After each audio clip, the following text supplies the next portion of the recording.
of blood for 12 years that needed a physician, that needed healing. But he didn't see the healing. He heard that there's a guy named blind Bartimaeus that Jesus had touched, and Jesus had healed, but he didn't hear it. And then all of a sudden he hears something.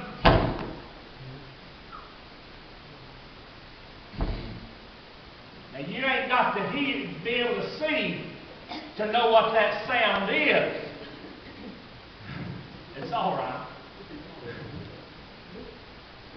This blind man hears the great physician, the healer, the one everybody's been talking about, and all of a sudden, he's going to do something for him, and he hears.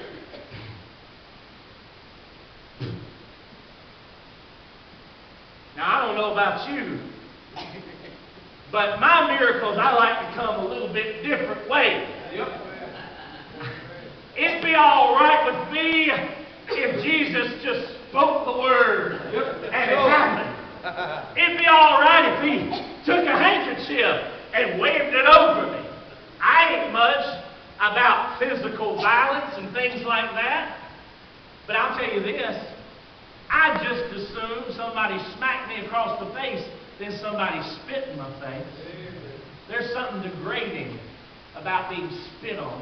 Come on, brother. And Jesus spits and takes and makes clay and pokes it in the guy's eye.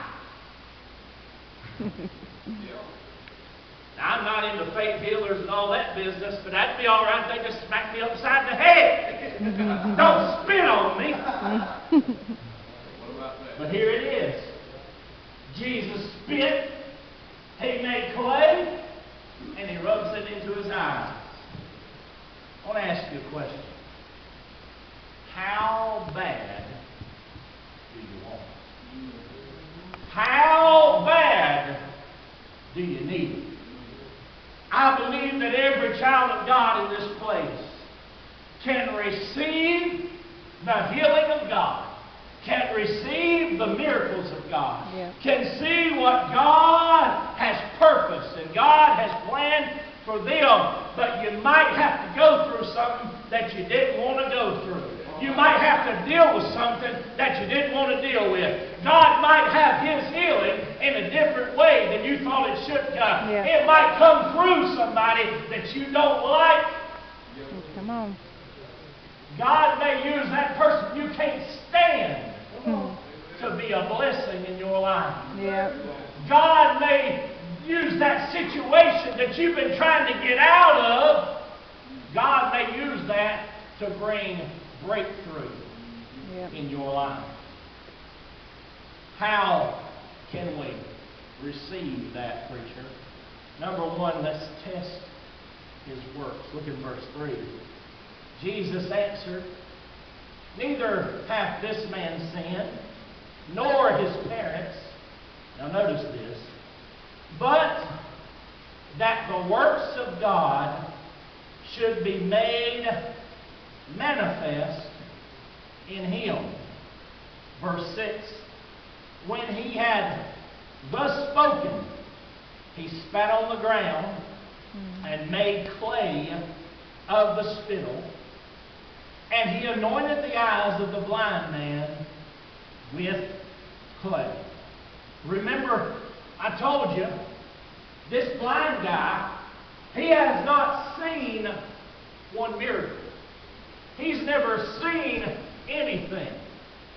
And all of a sudden, here's somebody he's heard about, but he's never seen anything that would prove him.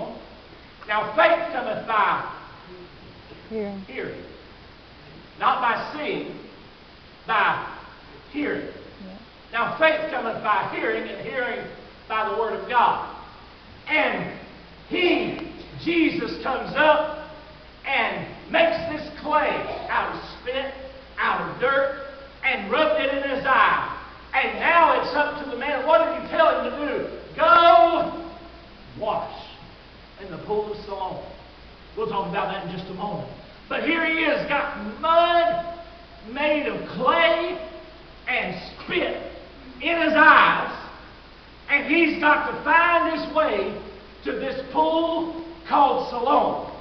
Now, at this point, he could have just decided, you know what? He ought not treat me this way. He ought to have done something better for me. I deserve better than this. In fact, there was a king back in the Old Testament. And he said, whenever Elijah told him, said, go dip in Jordan, or go dip in that old muddy river. He said, are there not better rivers? Can I not go here? Can I not go there? He said, no, that's where your healing is. Some of us are not willing to go where God's told us to go because they don't look like we thought it ought to look. It's outside the box. It's not what everybody said that was going to happen. The fundamentalists didn't like it. We can read about it in the Bible here. The Pharisees got all tore up about it. But he said, my healing's over there, and I'm going to test his works. I'm going to prove his works. I'm going to see if he'll do for me what he's done for others. Can I tell you this? Hey, child of God,